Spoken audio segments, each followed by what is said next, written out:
फिर embryo development पढ़ेंगे और डिटेल्स ऑफ एम्ब्रियो के बारे में डिटेल्स पढ़ेंगे।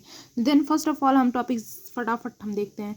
तो जैसे कि both male gamete release into the degenerating synergid, जो सिनर्जिट के जो सेल्स होते हैं, जो ये जो होता है एक सेल होता है बीच में और ये दो सिनर्जिट के सेल होते हैं, ये चैलेंजर एंड पे होता है, माइक्रोपाइलर एंड पे होता है। तो ये जो होता है माइक्रोपाइलर एंड पे जो पोलन उसमें जाता है, तो देन ये होगा आता है जब भी सिनर्जिट के सेल में जो होता है पोलन जो होता है अपना गैमेट्स रिलीज करता है, मेल गैमेट्स दोनों ही रिलीज कर देता है। तो एक मेल गैमेट्स फिर one male gametes move into the egg cell and fuse with the nuclei egg cells, जो एक जो होता है उसमें से वो एक सेल में मूव कर जाता है और वो एक सेल की जो न्यूक्लियाई है उसे फ्यूज कर देता है। Known as syngamy result is zygote, और ये इसे कहते हैं सिनगैमी, और इसका जो रिजल्ट होता है जो फॉर्मेशन होती है वो जाइगोट का फॉर्मेशन करता है। One male gamete fuse with the two polar nuclei known as triple fusions, और एक जो मेल गैमिट्स होता है fuse with the two polar nuclei, दोनों पोलर न्यूक्लियाई से फ्यूज कर देता है, और result is the primary endosperm cell. और इसका जो रिजल्ट जो फॉर्म होता है वो प्राइमरी एंडोस्पर्म सेल फॉर्म होता है। देन उसके बाद से doubles occur in the autogamy, जैसे कि फिर उसके बाद से हम देखेंगे कि डबल्स ओनली अकर इन ऑटोगेमी, जो ये डबल फर्टिलाइजेशन का जो केस है ये एंजियोस्पर्म में डबल इन एंजियोस्पर्म में फॉर्मेशन होती है। जैसे कि इसमें सिनगैमी होता है, ट्रिपल फ्यूजन होता है, सिनगैमी भी होता है और ट्रिपल फ्यूजन भी होता है, ट्रिपल फोनस जो उसके न्यूक्लियस में होता है बीच में, तो डबल फर्टिलाइजेशन का केस होता है। इन एंजियोस्पर्म में सिनगैमी गिव जाइगोट, जो एंजियोस्पर्म है उसमें सिनगैमी जो होता है जाइगोट फॉर्म करता है 2n embryo 2n। Triple fusion is the PC primary endosperm cell 3n and endosperm 3n, दो in the gymnosperm syngamy zygotes. और जैसे कि अब ये तो एंजियोस्पर्म में जो फॉर्मेशन होती है, इन द जिम्नोस्पर्म में क्या होता है syngamy zygote to embryo to zygote जो होता है एम्ब्रियो फॉर्मेशन करता है। फीमेल गैमेट में जो होता है डायरेक्टली एंडोस्पर्म फॉर्म करता है, उसमें कोई फ्यूजन्स नहीं होता, ट्रिपल फ्यूजन्स होता ही नहीं है। देन उसमें डबल फ्यूजन्स भी नहीं होता, फर्टिलाइजेशन भी नहीं होता है, तो इसमें डबल और ट्रिपल फर्टिलाइजेशन दोनों ही अब्सेंट होता है। इसमें जो होता है डायरेक्ट फॉर्मेशन होती है। देन उसके बाद से फिर हम सेकेंड टॉपिक्स हम देखेंगे what's is change occur after fertilisation. After fertilisation के बाद क्या क्या चेंजेस होते हैं, तो जैसे कि इसमें क्या बोलते हैं सिनर्जिट के सेल में जो होता है पोलन रिलीज होता है, देन ये एक सेल में जाता है और एक उसके न्यूक्लियाई में जाता है पीसी प्राइमरी एंडोस्पर्मिक सेल। तो देन इसमें क्या होता है कि फिर उसके बाद से आफ्टर फर्टिलाइजेशन के बाद चैनल है जाइगोट है, तो ये जाइगोट फॉर्म होता है। डीजनरेट ऑफ एंटीपोडल्स के सेल्स जो होते हैं डीजनरेट हो जाते हैं, और इसमें जो होता है 5 सेल डीजनरेट हो जाते हैं, 2 सेल्स इज द जाइगोट और पीसी प्राइमरी एंडोस्पर्मिक सेल्स जो होता है फॉर्मेशन करती है, और सब प्राइमरी एंडोस्पर्मिक सेल रहता है, और सारे सेल जो होता है डीजनरेट 5 सेल जो होता है डीजनरेट हो जाते हैं। तो देन ये फॉर्मेशन कुछ होती है। फिर उसके बाद से हम देख सकते हैं थर्ड टॉपिक तो होते हैं endosperm in PCM PC primary endospermic PCM P एंडोज to development एंडोस्पर्म डेवलपमेंट और details of embryo seeds fruits और माइक्रोपैरेट एंड, और ये चैलेंजर एंड जो होता है जाइगोट्स गिव जो होता है जाइगोट जो होता है गिव एम्ब्रियो फॉर्मेशन करता है। पीसी प्राइमरी एंडोस्पर्मिक सेल जो 3n होता है गिव एंडोस्पर्म, ये एंडोस्पर्म फॉर्मेशन करता है। नोट जैसे कि some amounts of endosperm should form before zygote start divisions, some amounts of endosperm suit before zygote start divisions, जो एंडोस्पर्म होता है जाइगोट के फॉर्मेशन से पहले ही वो कुछ उसके सेल्स जो होते हैं डिवाइड करने लगते हैं। देन उसके बाद से हम जैसे कि हम देख सकते हैं 5 जो टॉपिक्स है। फोर्थ टॉपिक है एंडोस्पर्म डेवलपमेंट। एंडोस्पर्म में जो डेवलपमेंट क्या होता है, endosperm development occur in the mitosis PC 3n, जो प्राइमरी एंडोस्पर्मिक सेल जो होता है 3n होता है, इसका जो प्लॉइडी है। तो देन ये माइक्रोपाइलर एंड होता है, ये चैलेंजर एंड होता है। देन ये जाइगोट फॉर्मेशन करता है। ईपीएन है प्राइमरी एंडोस्पर्मिक न्यूक्लियाई जो होता है, पीसी जो प्राइमरी एंडोस्पर्मिक सेल जो होता है। तो माइटोसिस आप अकर इन द पीसी में जो माइटोसिस होती है, तो देन ये माइटोसिस होती है। Nuclear divisions occur cytokinesis not, इसमें न्यूक्लियर डिवीजन होता है साइटोकाइनेसिस नहीं होता है, तो ये 3n प्लॉइडी रखता है। फिर उसके बाद से फ्री न्यूक्लियर एंडोस्पर्म फॉर्म होता है।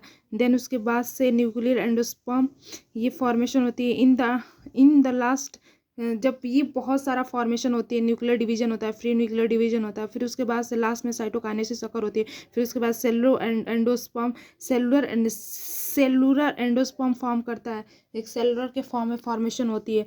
फिर उसके बाद से कोकोनट हम देखते हैं, जैसे कि एग्जाम्पल में 5 टॉपिक कोकोनट का जैसे एग्जाम्पल था, वाटर जो होता है, जब उसका कोकोनट जब कच्चा होता है तो वो जब फ्री न्यूक्लियर की तरफ वर्क करता है, उसका जो पानी होता है, फिर उसके बाद से फिर वाइट पार्ट जो होता है सेलुलर एंडोस्पर्म की तरह फिर वो फॉर्मेशन करता है, फिर साइटोकाइनेसिस होती है, तो देन ऐसे साइड साइड में वो सेलुलर एंडोस्पर्म फॉर्म करने लगता है।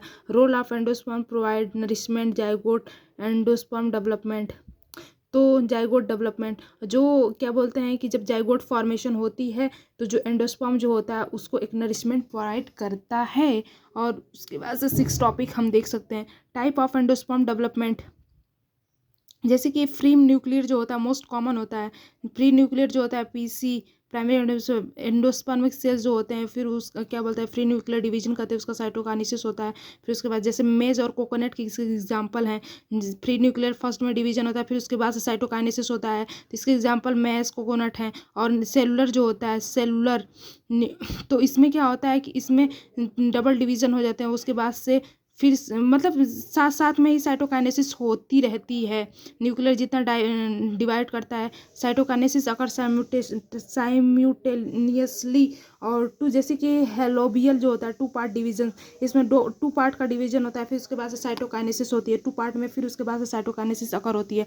फिर उसके बाद से हम देख सकते हैं 6th-7th dicot embryo. Dicot embryo में हम देख सकते हैं कि ये क्या होता है कि ये यहाँ से लेकर यहाँ तक क्या होता है एम्ब्रियोनल एक्सिस है, और ये जो होता है स्ट्रक्चर ये कॉटिलीडन है, और इसके ये यहाँ से यहाँ तक ये जो ग्रीन वाला पार्ट दिख रहा है इपीकॉटिलीडन होता है, इपीकॉटिलीडन। और इपीकॉटिलीडन के जो टिप पर को हम क्या कहते हैं प्लूम्यूल कहते हैं। तो इपीकॉटिलीडन स्ट्रक्चर ऑफ 2 कॉटिलीडन, ये डाइकोट एम्ब्रियो का फॉर्मेशन है। तो इसमें स्ट्रक्चर ऑफ 2 कॉटिलीडन, जैसे कि कोटिलीजन के फॉर्मेशन में जो एम्ब्रियो और डाइकोट का, तो फिर वो उसका स्ट्रक्चर है। Epicotyledon part of embryonal axis above the level of cotyledon. जो इपीकॉटिलीजन जो प्रेजेंस होता है वो लेवल ऑफ कोटिलीजन है, ये कोटिलीजन के ऊपर जो एबव वाला पार्ट होता है इसी को इपीकॉटिलीजन कहते हैं। प्लूम्यूल टिप ऑफ इपीकॉटिलीजन, जो टिप है इससे प्लूम्यूल कहते हैं। Hypocotyledon part of embryonal axis below the level of cotyledon, जो है part of embryonal axis below the level of cotyledon. तो फिर उसके बाद से हम देखते हैं हाइपोकॉटिलीडन पढ़ लें। Radicles, tip of terminal end of hypocotyledon is radicle. Tip of terminal end of hypocotyledon का रेडिकल, तो इसका जो टिप है उसको हाइपोकॉटिलीडन कहते हैं, का रेडिकल्स कहते हैं। फिर उसके बाद से 7th 8th के बारे में पढ़ें। मोनोकोट एम्ब्रियो सिंगल कोटिलीडन, इसमें सिंगल कोटिलीडन प्रेजेंट होता है। देन ये इसको क्या कहते हैं कोलेप्टाइल एपीब्लास्ट रेमिनेंट ऑफ कोटिलीडन। इसमें जो होता है कि इसमें ज़्यादा फॉर्मेशन नहीं होती है, तो ये इससे एपीकोटाइल्स कहते हैं। और इसका जो कवर शीथ होता है कोलेप्टाइल्स होता है, फिर ये एपीब्लास्ट, और देन ये हाइपोकोटाइल्स का पार्ट है, ये रूट कैप है इसके। और रेडिकल जो प्रेजेंट होते हैं एक पॉइंट पर, तो grass cotyledon is shield shape scutellum. और मोनोकोट में तो grass is the family wheat rice maize oat Poaceae sugar cane. और मोनोकोट में लिलीसी ओनियन लिली ऑर्किड्स। तो ये इसकी कुछ फैमिलीज हैं। इन ग्रास में cotyledon known as scutellum, grass में जो कोटिलीडन को कहते हैं स्क्यूटलम कहते हैं। Plumule surrounded by hollow leaf is the foliar structures known as coleoptile. जो होता है प्लूमिल को जो सराउंड करता है उसे कोलेप्टाइल भी कहते हैं। और रेडिकल्स होता है सराउंडेड बाय शीथ कवर कोलोरिजा, इसको जो शीथ कवर है इसको कोलोरिजा भी कहते हैं। देन उसके बाद से 9th टॉपिक्स तो हम देख सकते हैं एम्ब्रियोनल डेवलपमेंट। एम्ब्रियो का डेवलपमेंट जो होता है जाइगोट होता है, फिर इसको डिवाइड माइटोसिस ये डिवाइड करता है। फिर उसके बाद से ये एंडोस्पर्म होता है चैलेंजर एंड पर, तो लार्ज साइज का स्ट्रक्चर सेल होता है, स्पेंसर सेल होता है स्ट्रक्चर सेल का। स्पेंसर सेल कहते हैं इसको। फिर ये क्या होता है, इसकी माइटोसिस, फिर ये डिवीजन करता है और ये एम्ब्रियोनल सेल फॉर्म करता है। एम्ब्रियोनल सेल जो होता है ये कहता है कि इसको डेवलपमेंट के लिए ये सस्पेंशन का सेल्स जो होता है वो एम्ब्रियो पर इसको क्या करता है, पुश करता है, और देन उससे क्या होता है, फूड लेने के लिए जब फूड लेता है तो वो डिवाइड कर कर फॉर्मेशन करता है। तो देन ये फॉर्मेशन का जब डिवाइड करता है 4 सेल्स में, ये 4 पार्ट में डिवाइड करता है, ऊपर नीचे, फिर उसके बाद से ये 8 सेल्स इसके डिवीजन से हो जाते हैं। इसको क्या कहते हैं, ऊपर वाले को हाइपोब्लास्ट सेल्स इस द हाइपोकोटाइल, और नीचे वाला जो होता है इसका क्या बोलते हैं, इसका रिवर्स स्ट्रक्चर है। तो इपीब्लास्ट सेल जो होता है गिवन इपिकोटाइल कोटिलिडन, इपीब्लास्ट जो इपिकोटाइल कहते हैं, और ग्लोबुलर एम्ब्रियो ग्लोबुलर, फिर उसके बाद से फिर ये माइटोसिस करता है। तो ये globular embryo pre embryo form करता है, फिर उसके बाद से देन ये हार्ट शेप का स्ट्रक्चर फॉर्म करता है, फिर मैच्योर एम्ब्रियो में इसकी फॉर्मेशन हो जाती है। और फिर उसके बाद से हम देखते हैं एंडोस्पर्म और non endosperm albuminous. Endosperm should get used during embryo development. तो अगर एम्ब्रियो के डेवलपमेंट में जैसे जाइगोट है उससे एम्ब्रियो का डेवलपमेंट है, तो एंडोस्पर्म जो होता है वो फूड प्रोवाइड कर, मतलब एंडोस्पर्म जो होता है जो जाइगोट को फूड दे देता है और वो अब ख़त्म कर लेता है, तो देन इसको हम कहते हैं कि नॉट गेट ट्रांसफर। तो इसको हम कहते हैं कि नॉन एंडोस्पर्मस। अगर मोनोकोट इस सीड्स में, ये डाइकोट सीड में होता है कि अपना पूरा फूड्स ये खत्म कर देता है, एंडोस्पर्म की स्टेजेस जो होती है खत्म हो जाती है, और द मोनोकोट सीड में all foods get transfer not get transfer into cotyledon. तो इसमें ना एम्ब्रियो फॉर्मेशन में ये जाइगोट जो होता है वो ट्रांसफर नहीं करता है, तो देन ये क्या बोलते हैं, नॉन एंडोस्पर्मस कहते हैं इसको। एंडोस्पर्मस होते हैं जिसमें कुछ एंडोस्पर्म्स रिमेनिंग बच जाते हैं, तो इससे एंडोस्पर्मस कहते हैं। और डाइकोट सीड्स में जो होता है पी, बीन, मस्टर्ड, ग्राउंडनट जो होते हैं, और इसमें कुछ एग्जांपल है castor, Solanaceae, this is dicot but endosperms होता है। मोनोकोट जो होता है वीट, मेज, कोकोनट और onion, orchids, monocot but not endosperms. ये नॉन एंडोस्पर्मस है, एक्सेप्शन में, ये एक्सेप्शन में, और ये जो इसके मेन एग्जांपल्स हैं। Thanks for watching this video. और यही जो है